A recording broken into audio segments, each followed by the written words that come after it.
In a previous video, I talked about the three views of the millennial kingdom, and I hold to a pre-millennial kingdom, meaning that Jesus is going to come back, he's going to return, and then he is going to set up his physical, literal 1,000-year reign. So I am a pre-millennialist. Now, this past weekend when I was talking and teaching through Revelation 19 and 20, Chapter 20 is really the establishment of his kingdom.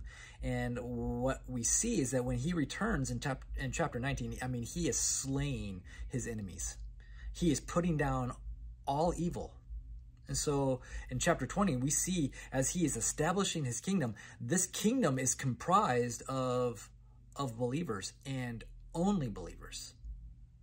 But what I talked about, what I shared, which might be a little bit new, is that this kingdom is actually comprised of both glorified saints and non-glorified saints. Saints that have received their glorified, resurrected bodies, and saints that have not yet received their glorified bodies. And the reason they haven't yet received their glorified bodies is because they haven't died yet. What we don't know, because we're just not told, is that how many Christians, how many believers actually survive this tribulation period, this time period between Revelation 6 through 18, where we see the judgments being poured out, right? There are going to be people that came to Christ during this time that did not die. A vast majority, I believe, of believers are going to be killed or martyred during this time. But some survive. And so when Jesus returns, he returns with glorified saints. We are riding white horses right behind him. But there are going to be tribulation saints, non-glorified saints that enter into the kingdom as well. And during this 1,000 years, guess what? These saints that don't have their glorified bodies, I believe they will be given in marriage. I believe they will have kids, and then those kids will have kids, and those kids will have kids.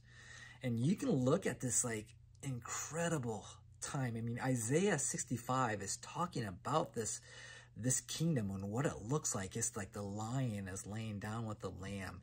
The child is playing with the cobra, and they plant vineyards, and there's so many things that are happening. It's like, even I believe death might even be abated.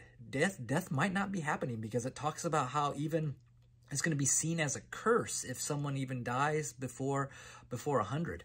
And so I believe this is talking about this 1,000-year period. And but at the very end of this 1,000 years, what happens? Satan is released, and he is going to deceive. He's going to deceive some people, and there's going to be one final rebellion, and then Jesus will squash that evil yet again. Now, those who rebel are not glorified saints. Glorified saints don't sin, and glorified saints don't fall away. But there will be a generation of kids, of people that they too are going to have to trust. Do I place my faith? Am I going to trust this Messiah, this wounded Messiah who is ever before me? And here's what I know, because I've already heard it. I mean, I've talked with my kids at home, my wife at home, some of you, and they're like, how on earth can someone not believe when Jesus is right in front of them? Like, how could they not trust him? To which I want to respond, I understand the question, but have you not seen the scriptures before? I mean, we could say the exact same thing like in the garden, right? When God is present with Adam and Eve in the garden, like there's a theophany, possibly a Christophany, where God's presence is right there physically with them, and yet man still won't submit to him. They rebel. We could talk about how even in Exodus, where God is manifesting himself with miracles, signs, and wonders, not just through Moses and the plagues, but I mean, you see like the description of God showing himself even like at Mount Sinai, and yet man will not submit to him. We could say, well, do you not remember like when God gave like his people, the prophets who actually performed miracles, signs, and wonders and spoke on his behalf? They did not submit to him. Or even more so, he didn't just send servants, he sent his son. Right? Jesus in his first coming, he performs miracles, signs, and wonders. These miracles, what do? They validate the message. They validate the messenger. He's healing blind. He's giving hearing to the deaf. He's helping like lame men are walking. You see the very power of God, and yet what? They did not submit to him. In fact, they crucified him.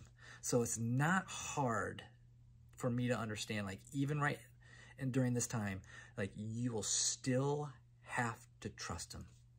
He is ever present. He's right before them. But will you look to him? Will you submit to him?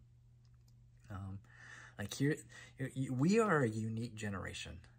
Right? You remember what Peter says to these early Christians in 1 Peter 1, verse 8? He says, though you have not seen him. Right? Peter saw him. James saw him. The disciples saw him. He says, he's talking to a group of people. Though you have not seen him, you love him. And even though you do not see him now, you believe in him. And you are filled with an inexpressible and glorious joy. Here's going to be a generation that will see him. And yet, these parents are still going to have to take their kids, right? They can still take their kids to the Gospel of Matthew and show them, why on earth does their king, their physical king who is reigning, why does he still have scars? Why does he have wounds? And they will have to teach, there was a time where he came in his first coming, and he came to die as a sacrifice, as a wrath-absorbing sacrifice. And then he rose from the dead, and he went away for a really long period of time. And he came back. And now he put down all evil, and now he is reigning right before us. And they too are going to have to say, wow, I believe that. I trust him. And I think a vast majority will, but there will be some that won't. That Satan will deceive yet again. See, every profession of faith in every era throughout Scripture must be tested. And so they're tested even when they're face to face with God. And then he will put down all evil once again, and then we will go into our eternal state, which we will look at this weekend. So you got to join us as we will look at Revelation 21 and 22 as we conclude our series.